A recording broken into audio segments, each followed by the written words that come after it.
ఇది మొదట మీరు చూసినప్పుడు ఇది సబ్జెక్టు అంత వేయబుల్ కాదు అని మీరు అన్నారని వాసు గారు చెప్పారు.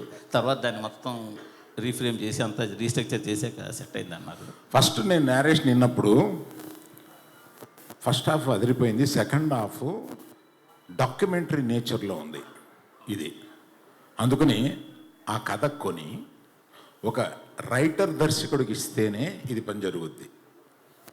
అందుకని రైటర్ కమ్ దర్శకుడిని ఎతికి ఈ కథ ఇచ్చి వర్క్ చేసి మనం డెసిషన్ తీసుకుందాం, ఇప్పుడు ఆయన అడిగిన డబ్బులు ఇచ్చేసి ఆ కథ తీసుకోండి.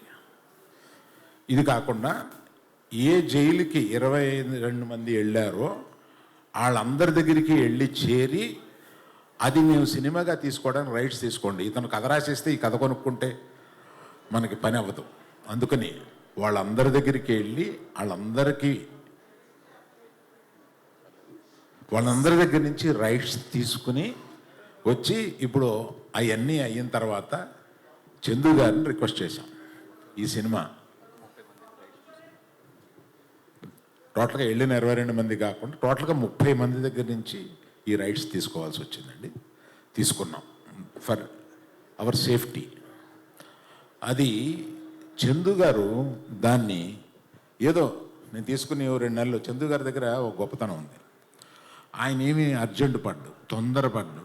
మనం ఇంకో సినిమా మీద ఇంకో సినిమా చేసేసి ఇంకొక ఇన్ని కోట్లు తీసుకుని బ్యాంకులో అసలు ఆ మైండ్ లేదు ఆయనకి.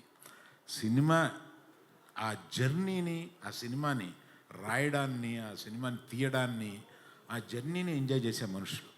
ఆ జర్నీని ఎంజాయ్ చేసే మనుషులతోటి ప్రయాణం చేయాలని ఉంటుంది మాకు. యాక్చువల్గా యాక్చువల్గా చేసుకున్నామా చేసేసామా వెళ్ళిపోయి అట్లా ఉండదు ఆయనతోటి. అందుకని ఆయన తీసుకుని ఒక 9 నెలల్లో దాని మీద కష్టపడి అప్పుడు దాన్ని ఒక మంచి కథారూపంగా తెలిసారు. బేసిక్ కథ ఎందుకు కొన్నాము అంటే ఇట్స్ ఎ హ్యాపెండ్ ఇన్సిడెంట్. దాన్ని తీసుకుని దాన్ని రూపకల్పన చేస్తే బాగుంటుంది అని అనిపించి తీసుకున్నామండి.